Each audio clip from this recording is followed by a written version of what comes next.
ವೀಕ್ಷಕರೇ, ನಾವು ಇವಾಗ ದಾವಣಗೆರೆಯ ಹೊಂಟದ್ ಸರ್ಕಲ್ ನಲ್ಲಿದ್ದೀವಿ. ನಾನು ಮತ್ತು ಪ್ರತಿಕ್ಷಣದ ಅಕ್ಷಯ್ ಅವರು.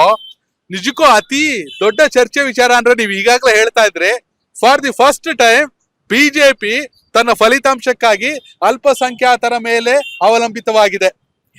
ಖಂಡಿತವಾಗಿಯೂ ಯೋಗಿಜಿ, ಈಗ ಮೊನ್ನೆಯಿಂದ ಈಗ ನಾವೇನು ಬಿಜೆಪಿಗೆ ವೋಟ್ ಹಾಕ್ತಿವಿ ಅಂತ ಹೇಳಿ ಕೆಲವು ಮುಸಲ್ಮಾನ ಯುವಕರು ಕೊಟ್ಟಂತಹ ಸ್ಟೇಟ್ಮೆಂಟ್ ವೈರಲ್ ಆದ ಬಳಿಕ ಈಗ ಸೋಷಿಯಲ್ ಮೀಡಿಯಾದಲ್ಲಿ ನಡೀತಾ ಇರುವಂತಹ ದೊಡ್ಡ ಚರ್ಚೆ ಏನು ಅಂತ ಹೇಳಿದ್ರೆ, ಮುಸಲ್ಮಾನರು ಬಿಜೆಪಿಗೆ ವೋಟ್ ಹಾಕ್ತಾರೆ ಅಂತ ಹೇಳಿ. ಅದಕ್ಕೆ ಪೂರಕವಾಗಿ ಬಿಜೆಪಿಯ ಈ ಕ್ಷೇತ್ರದ ಅಭ್ಯರ್ಥಿ ದಾಸ್ಕರಿಯಪ್ಪ ಅವರು ಕೂಡ ಮುಸಲ್ಮಾನರಿಗೆ ಮನೆಗೆ ಭೇಟಿಯನ್ನು ಕೊಟ್ಟರು. ಕೆಲವು ವಿಡಿಯೋಗಳು ವೈರಲ್ ಆದ್ವು.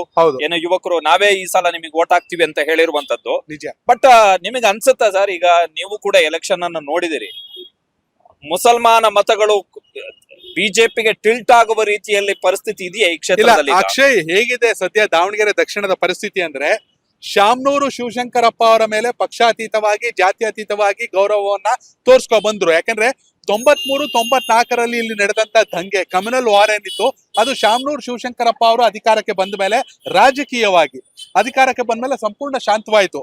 ಆದರೆ ಕಾಂಗ್ರೆಸ್ಸಿಗರು ಬಿಜೆಪಿ ಮೇಲೆ ಕೇವಲ ಆರೋಪವನ್ನ ಮಾಡ್ತಾ ಇದ್ರು ಇಲ್ಲಿವರೆಗೂ. ಬಿಜೆಪಿ ಅಧಿಕಾರಕ್ಕೆ ಬಂದ್ರೆ ಮತ್ತೆ ಕಮ್ಯುನಲ್ ಕ್ಲಾಶಸ್ ಆಗುತ್ತೆ, ಅದೊಂದೇ ಒಂದು ಟ್ರಂಪ್ ಕಾರ್ಡ್ ಅನ್ನ ಇಟ್ಕೊಂಡು ಕಾಂಗ್ರೆಸ್ ನ ಗೆಲ್ಲಿಸ್ಕೊ ಬರ್ತಿದ್ರು ಅನ್ನೋದು ಬಿಜೆಪಿ ಆರೋಪ.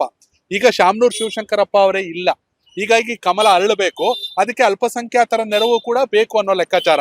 ಯಾಕಂದ್ರೆ ಸತತವಾಗಿ 4 ಬಾರಿ ಅನ್ಕೋತೀನಿ ಯಶವಂತರಾವ್ ಜಾಧವ್ ಅವರು ಸೋತ್ರು, ಆ ನಂತರದಲ್ಲಿ ಅಜಯ್ ಕುಮಾರ್ ಅವರು ಸೋತ್ರು. ಈಗ ಶ್ರೀನಿವಾಸ್ ದಾಸ್ ಕರಿಯಪ್ಪ ಅವರಿಗೆ ಟಿಕೆಟ್ ಸಿಕ್ಕಿದೆ. ಇದೇ ಟಿಕೆಟ್ ಅಜಯ್ ಕುಮಾರ್ಗೆ ಸಿಕ್ಕಿದ್ರೆ ಲಿಂಗಾಯತ ಮತಗಳ ವಿಭಜನೆ ಆಗ್ತಿತ್ತು. ಈಗ ಕಂಪ್ಲೀಟ್ ಎಸ್.ಟಿ ಸಮುದಾಯದ ಶ್ರೀನಿವಾಸ್ ದಾಸ್ ಕರಿಯಪ್ಪ ಅವ್ರಿಗೆ ಸಿಕ್ಕಿದೆ. ಎಸ್.ಟಿ ಸಮುದಾಯ ಅನ್ನೋ ಕಾರಣ, ಅಹಿಂದ ಅನ್ನೋ ಕಾರಣ, ಒಬಿಸಿ ಅನ್ನೋ ಕಾರಣ, ವಿನಯ್ ಕುಮಾರ್ ಬೆಂಬಲವೂ ಇರೋ ಕಾರಣ ಅಲ್ಪಸಂಖ್ಯಾತ ಮತಗಳು ಬರಬಹುದೇನೋ ಅನ್ನೋ ಲೆಕ್ಕಾಚಾರ. ಆದರೆ ಅಂದುಕೊಂಡಷ್ಟು ಸುಲಭ ಅಲ್ಲ. ಕೊನೆ ಕ್ಷಣದಲ್ಲಿ ನೋಟ ಆಗಬಹುದೇನೋ ಹೊರತು ಮುಸ್ಲಿಂ ಮತಗಳು ಈಗ ಏನು ಶ್ರೀನಿವಾಸ್ ದಾಸ್ ಕರಿಯಪ್ಪ ಅವ್ರು ನೀವು ಹೇಳಿದ್ರಿ 11ನೇ ವಾರ್ಡ್ ಅನ್ಕೋತೀನಿ ಹೋಗ್ಬಿಟ್ಟು ಸಾಕಷ್ಟು ಮುಸ್ಲಿಂ ಮತದಾರನ ಸೆಳೀತಾ ಇದ್ದಾರೆ. 1,000 ಓಟ್ ಬರ್ಬೋದೇನೋ ನೋಡ್ರಿ, 2 ಲಕ್ಷದಲ್ಲಿ ಮುಸ್ಲಿಮರು ಹೋಗಿ ಬಿಜೆಪಿಗೆ ಓಟ್ ಹಾಕ್ತಾರೆ ಅಂದರೆ ಅದೇ ಬೇಕಾದ್ರೆ 5,000 ನೋಟ ಆಗ್ಬಹುದು. ಹೀಗಾಗಿ ಮುಸ್ಲಿಂ ಮತಗಳ ಮೇಲೆ ಅವಲಂಬಿತವಾಗಿದ್ದರೂ ಕೂಡ ಬಿಜೆಪಿ ಅಷ್ಟು ಸುಲಭ ಇಲ್ಲ. ಆಮೇಲೆ ಇನ್ನೊಂದು ವೆರಿ ಇಂಪಾರ್ಟೆಂಟ್ ವಿಚಾರ, ಈಗ ಪೊಲಿಟಿಕಲ್ ರೆಪ್ರೆಸೆಂಟೇಷನ್ ವಿಚಾರಕ್ಕೆ ಬಂದಂತ ಸಂದರ್ಭದಲ್ಲಿ ಪವರ್ ಡಿಸ್ಟ್ರಿಬ್ಯೂಷನ್, ಈಗ ಬಿಜೆಪಿ ಕರ್ನಾಟಕ ವಿಧಾನಸಭಾ ಚುನಾವಣೆಯಲ್ಲಿ ಇದುವರೆಗೆ ಅಲ್ಪಸಂಖ್ಯಾತರಿಗೆ ಟಿಕೆಟ್ ಅನ್ನ ಕೊಟ್ಟಿಲ್ಲ. ಈಗ ಈಶ್ವರಪ್ಪನವರು ಹೇಳಿದ್ರು, ಒಂದು ವೇಳೆ ಮುಸಲ್ಮಾನರಿಗೆ ಟಿಕೆಟ್ ಬೇಕು ಅಂತ ಹೇಳಿದ್ರೆ ಬಂದು ಬಿಜೆಪಿ ಕಚೇರಿಯ ಕಸಗುಡಿಸ್ಬೇಕು ಅಂತ ಹೇಳಿ.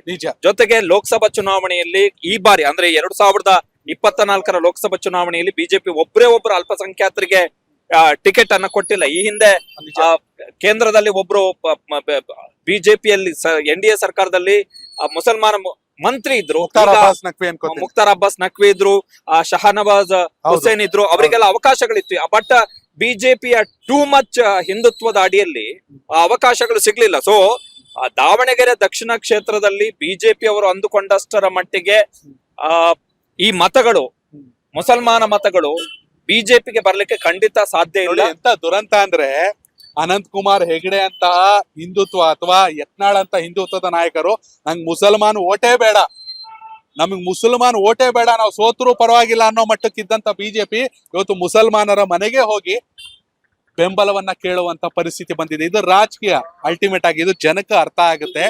ಮತ್ತೊಂದ್ ಕಡೆ ಅಲ್ಪಸಂಖ್ಯಾತರು ಗಮನಿಸಬೇಕಾದ ಅಂಶ ಏನಂದ್ರೆ, ಯಾವ ಬಿಜೆಪಿ ಅಥವಾ ಯಾವ SDPI ಅಥವಾ ಇನ್ಯಾವುದೇ ಮುಸ್ಲಿಂ ಪಕ್ಷಗಳು ಕೂಡ ಯಾರನ್ನ ಗೆಲ್ಸಿ ವಿಧಾನಸೌಧ ಕರ್ಕೊಂಡು ಹೋಗಿಲ್ಲ. ನಿಮ್ಗೆ MLC ಆಗಿರ್ಬೋದು ಅಥವಾ MLA ಆಗಿರ್ಬೋದು ಅಥವಾ ರಾಜ್ಯಸಭೆಗೆ ಹೋಗಿರ್ಬೋದು ಅಥವಾ ಕೇಂದ್ರದಲ್ಲಿ ಪ್ರಾಬಲ್ಯ ಮೆರೆದಿರ್ಬೋದು, ಅಲ್ಪಸಂಖ್ಯಾತರು ಯಾರೇ ಕೂಡ ರಾಜಕೀಯವಾಗಿ ಬೆಳೆದಿದ್ರೆ ಅದು ಕಾಂಗ್ರೆಸ್ ಪಕ್ಷದಿಂದ ಮಾತ್ರ. 2023ರ ಚುನಾವಣೆಯಲ್ಲಿ 224 ಕ್ಷೇತ್ರದಲ್ಲಿ ಬಿಜೆಪಿ ಒಂದೇ ಒಂದು ಟಿಕೆಟ್ ಅನ್ನ ಕೊಟ್ಟಿಲ್ಲ. ದುರಂತ. ಕೇಂದ್ರದಲ್ಲಿ ಬಿಜೆಪಿ ಸರ್ಕಾರ ಆಯ್ತು, ರಾಜ್ಯದಲ್ಲಿ ಬಿಜೆಪಿ ಸರ್ಕಾರ ಆಯ್ತು, 66 ಸ್ಥಾನಕ್ಕೆ ಕುಸ್ತೋಯ್ತು ಬಿಜೆಪಿ. ಇಂತಹ ಬಿಜೆಪಿ ಅಭ್ಯರ್ಥಿ ಇವತ್ತು ಮುಸಲ್ಮಾನಗಳ ಮತಗಳ ಮೇಲೆ ಹೋಗಿ ಅವಲಂಬಿತವಾಗೋ ಪರಿಸ್ಥಿತಿ ಬಂದಿದೆ. ಆದ್ರೆ ಅನ್ಕೊಂಡ ಸುಲಭ ಇಲ್ಲ ಅಂತ ಅನ್ಸುತ್ತೆ.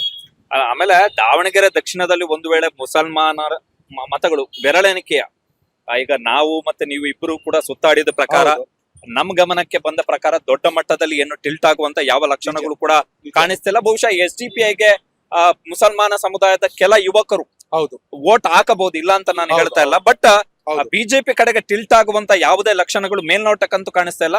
ಆಮೇಲೆ ನೀವು ಹೇಳಿದ್ರಿ ಈಗ ಅದು ಶಾಸಕ ಸ್ಥಾನದ ವಿಚಾರಕ್ಕೆ ಬಂದಂತ ಸಂದರ್ಭದಲ್ಲಿ ಈಗ ಕರ್ನಾಟಕದಲ್ಲಿ ಆ ಕಾಂಗ್ರೆಸ್ ಸರ್ಕಾರದಲ್ಲಿ ಮಾತ್ರ ಇಬ್ರು ಮುಸಲ್ಮಾನರು ಮಂತ್ರಿಗಳಾಗಿರುವಂತದ್ದು. ನಿಜ. ಕರ್ನಾಟಕ ಕಾಂಗ್ರೆಸ್ ನಲ್ಲಿ ಮಾತ್ರ 7 ಮಂದಿ ಮುಸಲ್ಮಾನ ಶಾಸಕರಿರುವಂತದ್ದು. ಕರ್ನಾಟಕದಲ್ಲಿ ಮಾತ್ರ ಕಾಂಗ್ರೆಸ್ ನಲ್ಲಿ ಮಾತ್ರ ಮುಸಲ್ಮಾನ MLC ಗಳು ಇರುವಂತದ್ದು. ನಿಜ. ಕೆಪಿಸಿಸಿಯ ಕಾರ್ಯಾಧ್ಯಕ್ಷರು ಇರುವಂತದ್ದು. ನಿಗಮ ಮಂಡಳಿಗಳ ಅಧ್ಯಕ್ಷರು, ನಿಗಮ ಮಂಡಳಿಗಳ ಪ್ರಮುಖ ಹುದ್ದೆಗಳು ಸಿಕ್ಕಿರುವಂತದ್ದು ಕಾಂಗ್ರೆಸ್ ನಲ್ಲಿ ಮಾತ್ರ. ಸೊ ಪೊಲಿಟಿಕಲ್ ರೆಪ್ರೆಸೆಂಟೇಷನ್ ವಿಚಾರಕ್ಕೆ ಬಂದಂತಹ ಸಂದರ್ಭದಲ್ಲಿ ದಾವಣಗೆರೆ ದಕ್ಷಿಣದಲ್ಲಿ ಟಿಕೆಟ್ ಸಿಕ್ಕಿಲ್ಲ ಎನ್ನುವಂತ ಏಕೈಕ ಕಾರಣಕ್ಕೋಸ್ಕರ ಮುಸಲ್ಮಾನರು ಬಿಜೆಪಿಯನ್ನ ನಂಬ್ಕೊಂಡೇನಾದ್ರೂ ವೋಟ್ ಹಾಕ್ಬಿಟ್ರೆ ಬಹುಶಃ ಬಿಗ್ಗೆಸ್ಟ್ ಲಾಸ್ ಅದು ಮುಸಲ್ಮಾನ ಕಮ್ಯುನಿಟಿಗೆ ಅಂತೇಳಿ ಹೇಳ್ಬೋದು.